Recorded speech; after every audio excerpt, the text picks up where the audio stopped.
নমস্কার বন্ধুরা, Shelley's creation থেকে আমি শেলি বলছি। আজকে আমি আপনাদের সঙ্গে একটা শেয়ার করছি বাটা মশলার পেস্ট। এখানে আমি পেঁয়াজ, আদা, রসুন একসঙ্গে বা টমেটো, কয়েকটা টমেটো একসঙ্গে আমি নিয়ে এটা আমি পেস্ট করে রেখেছি। কিন্তু এটা আমি কয়েকদিন রেখে রেখে আমি ইউজ করব, সেই জন্য দেখুন একটা এয়ারটাইট কন্টেনার এর মধ্যে আমি ঢেলে রেখেছি। এবং মশলাটা যাতে ফ্রেশ থাকে তার জন্য আমি সামান্য এখানে একটু নুন দিয়ে দেব এবং 1 চা চামচ আমি সর্ষের তেল এর মধ্যে মিক্স করে দেব।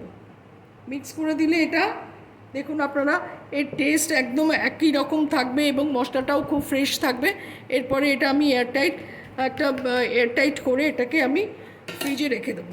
এই ছিল আমার আজকের ভিডিও। যদি আপনাদের ভালো লেগে থাকে আপনারা এটা আমাকে অনেক লাইক করবেন, শেয়ার করবেন এবং পাশে থাকা বেল আইকনটি প্রেস করে দেবেন ফিউচার নোটিফিকেশনের জন্য।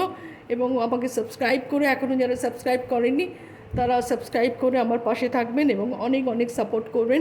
ধন্যবাদ।